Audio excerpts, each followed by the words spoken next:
आज हमारे शो में हमारे साथ जुड़े हैं RP memorial senior secondary public school के बच्चे और वो हमारे एक्सपर्ट से कुछ क्वेश्चंस पूछेंगे। Can I have the first question please?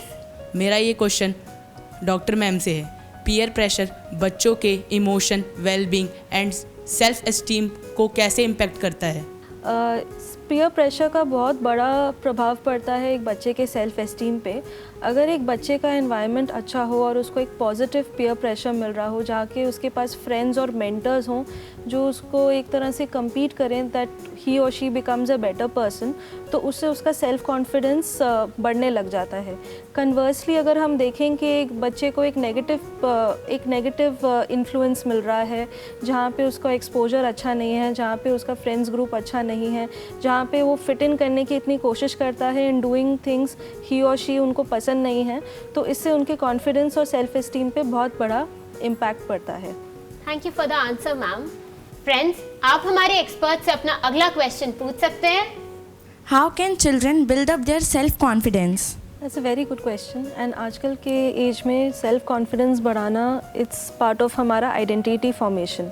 तो बच्चे एक तो अपने पॉजिटिव पीयर ग्रुप्स के साथ रहें, friends who can inspire each other, एक दूसरे को जैसे पढ़ रहे हैं साथ में प्लान कर रहे हैं कि आगे अपना फ्यूचर कैसे प्लान करें, किस क्लासेस में जाएं, तो इससे एक तरह से उनका कॉन्फिडेंस बढ़ता है।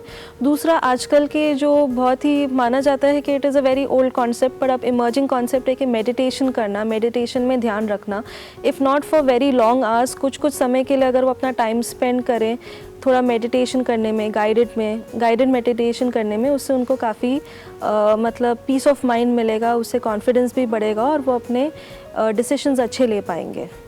Thank you, ma'am.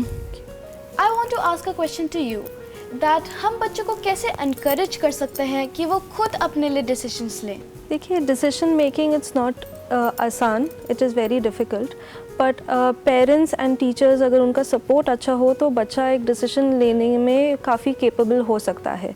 तो किसी भी तरह का डिसीजन बनाने के लिए हमें पहले उसके एक लिस्ट बना लेते हैं कि उसके प्रोज क्या हैं और उसके कॉन्स क्या हैं, और कौन कौन से मतलब अगर प्रोज ज़्यादा हैं, अगर उस डिसीजन के बेनिफिट ज़्यादा हैं तो उसको लेना काफ़ी सेफ़ है और उसका रिस्क काफ़ी कम है। अगर उसके कॉन्स ज़्यादा हैं कि इसमें बुराइयां ज़्यादा हैं, इससे हमें नुकसान होगा, इससे हमारा कोई फ़ायदा नहीं होगा, तो उस डिसीजन को वहीं पे हम स्टॉप कर सकते हैं या उसके आगे बढ़ने की कोई ज़रूरत नहीं पड़ती। तो अगर हम ये इस तरह की थिंकिंग बहुत जल्दी इनकलकेट करेंगे, इस तरह से हम माइंड में डिवाइड करें कि क्या सही है क्या गलत है, इससे आगे जाके हमारे डिसीजन मेकिंग भी स्किल्स काफ़ी ज़्यादा इम्प्रूव होते हैं। So ma'am, would you like to add something to this question?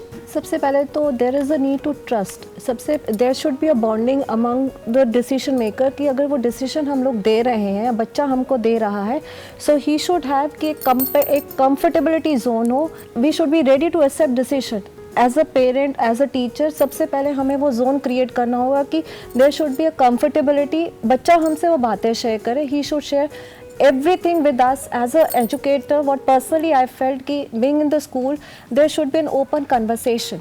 अगर हमारे बीच बच्चों के बीच संवाद बहुत अच्छा होगा तो बच्चा डेफिनेटली ही और she will try to approach to us और वो हमें डिसीजन बताएगा भी। हो सकता है वो अपने एज के फैक्टर से वो सही भी बताए या गलत भी बताए। At that moment we don't have to restrict, नहीं आप गलत हो, we have to motivate that decision. After a part we have to give कि हमें वो, जैसे आपने कहा कि एक शॉर्ट लिस्ट बनाना पड़ेगा कि उसके कॉन्सिक्वेंसेस क्या है। We can add on that part कि हम उसको समझा सकते हैं, but we have to realise that as हम किस एज ग्रुप में उसको बता रहे हैं। अगर वो टीनेजर है तो वो जल्दी समझ जाएगा, बट अगर वो एक 12 to 18 ईयर्स का बच्चा है, इट विल टेक टाइम, क्योंकि उसके ऊपर पीयर प्रेशर का डिसीजन अलग जाएगा, पीयर प्रेशर का कंसेप्ट अलग जाएगा। Be ready with the decision, we have to accept rather analyzing what are the consequences, what are the favorable circumstances for that decision. Thank you so much for the answer, ma'am.